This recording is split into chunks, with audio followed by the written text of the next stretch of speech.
Korrupsiya jamiyat taraqqiyotini ortga tortadi, rivojiga to'siq bo'ladi. Shu bois O'zbekistonda unga qarshi keskin kurash olib borilmoqda. Ayniqsa prezidentimizning Oliy Majlis va xalqimizga murojaatnomasida mazkur illatga qarshi kurashish bo'yicha 2026-yilda favqulodda holat e'lon qilingach, bu boradagi ishlar yangicha sur'at oldi. Dastlabki natijalar esa e'tiborga molik. Xususan, Sog'liqni saqlash vazirligi markaziy apparatiga korrupsiyaga qarshi boshqaruv tizimi xalqaro standarti ISO 37001-2016 muvofiqlik sertifikati hamda Markaziy Osiyoda birinchilardan bo'lib shu standartning yangilangan versiyasi ISO 37001-2025 topshirilganidan xabaringiz bor.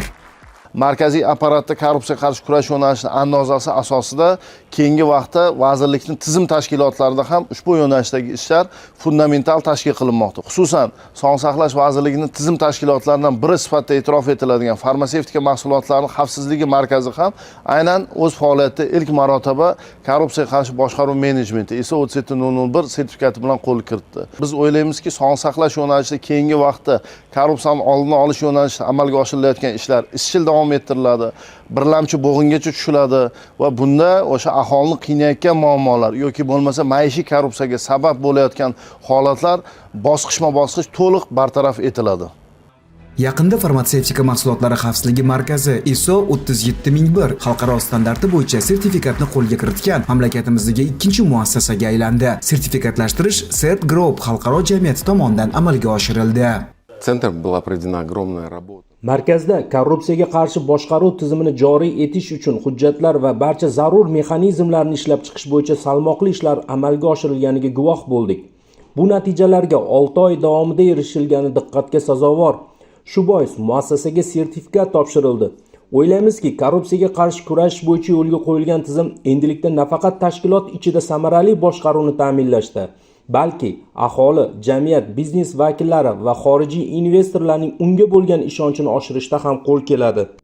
Aytib o'tilganidek, bunday sertifikatni berishning o'z o'lchovlari bor. Shu bois markaz jamoasi tomonidan bu borada salmoqli ishlar bajarildi. Masalan, farmatsevtika mahsulotlarini davlat ro'yxatidan o'tkazish, sertifikatlashtirish, faoliyatni litsenziyalash bilan bog'liq barcha jarayonlar to'liq raqamlashtirildi. Farmatsevtika mahsulotlari xavfsizligi markazida inson omilini kamaytirish maqsadida davlat xizmatlari ko'rsatish yo'nalishlari elektronlashtirildi hamda markazning 102 ta funksiyasi xavf-xatarlari baholab chiqildi. Bundan tashqari markazda faoliyat yurituvchi xodimlarni maxsus o'quv dasturlarida o'qitildi. Kelgusida ushbu tizimni markazimizning hududiy filiallariga joriy etish choralari ko'rib chiqilmoqda.